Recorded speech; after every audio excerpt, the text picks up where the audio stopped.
Afternoon.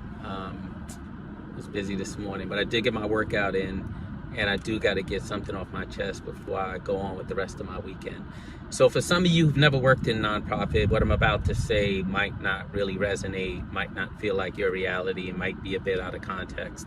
But for people who work in nonprofit and do advocacy work in particular, I think this is going to resonate. And this spiel that I'm about to do is really for like people in the criminal justice reform space, particularly because that's where I cut my teeth. Spent 17 years doing that work, arguably 23 years, because I've never really stopped doing the work, even though I'm not in the nonprofit space the way I used to.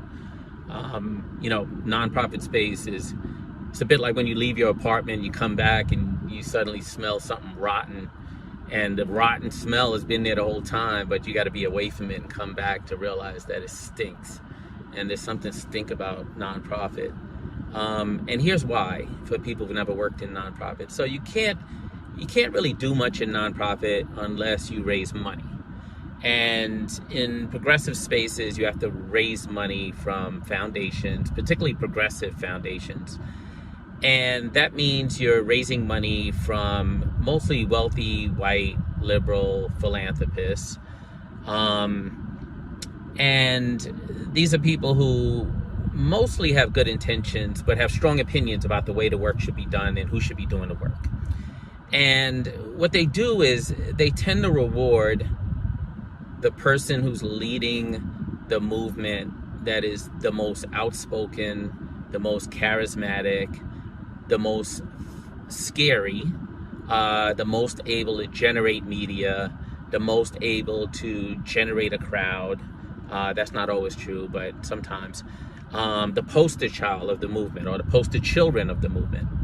The problem with being the poster child of the movement is that you have to put out a picture of yourself as a hero, as invincible, as the kind of front of the room leader that we expect in a country like the United States.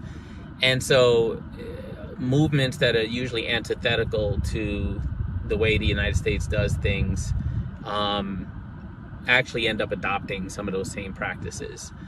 And so the problem with being a hero is that when you get it wrong, or when you're accused of getting it wrong,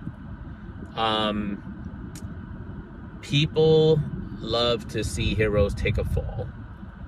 And in the criminal justice movement in particular, while I expect that in movements these days, if you look at movement history, movement ecology, you realize that this is the evolution of almost all movements. You have grassroots people who are directly impacted from an issue. Take it away from progressive people who might have been doing it but are not directly impacted. They bring their lived experience. They bring a level of courage that the movement has not seen. That's not to devalue anyone in the movement. That's just a truism. And then those people emerge into leadership in the movement. The movement grows. It builds steam. It generates additional foundation interests, which is opposite of what most people think when they're running a nonprofit. They think we're all fighting for this small piece of money, as opposed to if we all do good work, the pot of money is going to grow. Like, America is structured in terms of our tax code to inspire wealthy people to give philanthropically. The question is just where are they going to give, and they're going to give where there is energy and where there is momentum. They want to be part of something. So you have grassroots leaders who take leadership. The most charismatic ones usually emerge to the front. Like everywhere in the world, those leaders don't have everything that it takes to do the job. But in the progressive movement space, that's not a conversation. Like, there's no space for people to be fallible, for people to get it wrong. And it's particularly hypocritical in the criminal justice reform space, because that space should be all about people getting it wrong, should be all about second and third and fourth and fifth chances, should be all about compassion, should be all about restoration, should be all about recognizing that no movement should be built around one person because one, that weakens the movement. Second, that means that the movement's only as strong as that individual. But thirdly, and most importantly, leaders can be fallible. I know we look back at leaders throughout history and we say, oh, we don't have leaders like those leaders these days. Yes, we do. Yes, we do. We just have social media. Like, if you read, I hope you read, and you're not just looking at the romanticized version of the leaders from our history, you realize they all made mistakes. They all made bad decisions. They all have blemishes on their record. And things are different today because we have social media, and more importantly, because we have cancel culture. Because we have this concept that as soon as someone is not pure enough for the movement, they need to be canceled. And again, if this were a movement around people with disabilities, if this was a movement around an issue that is not about criminal justice and mass incarceration, I could sort of better understand why people would have less of an appetite for their leadership getting it wrong, especially because cancel culture doesn't just come from progressive movements outwards. The media, everyone is into the idea that if a person messes up, they get canceled. Why? Because we live in a very punitive culture in the United States. Someone has to get blamed before we can all move on. And then they get blamed and they get pushed into the criminal justice system. And then there's this ridiculous fucking adversarial relationship. And they get punished and they go to prison and everyone thinks they're going to feel good. And then 20 years later, they go to parole board and everyone's still upset. Why? Because prisons don't heal. Criminal justice system doesn't heal. But anyway, bringing the conversation back to nonprofits. Actually, I think I am talking about nonprofits because the truth is, the kind of punishment I've experienced from people in the nonprofit space, arguably, in my experience, as someone who did 6 years in prison, was actually more harsh. When you go through the criminal justice system and you get punished, whether it's by correction officers, judges, prosecutors, or even your goddamn legal aid lawyer, what you realize is, like, these people they don't know who you are. They don't care about you. They don't know your history. They don't think about your hopes, your dreams, your family, your vision, what contributed to you making poor decisions. But the criminal justice reform movement, isn't it full of healers?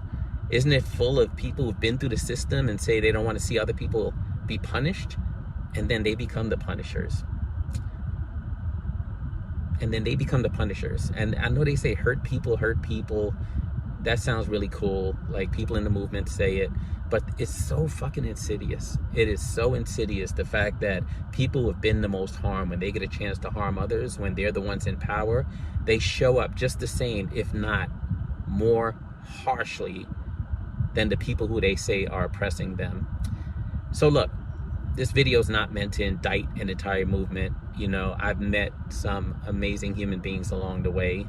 I have met people who have done amazing things, who have done things to change the world, and they're all fallible. The ones I'm still in touch with, they get it right, they get it wrong, and they talk about it, and they are vulnerable around it.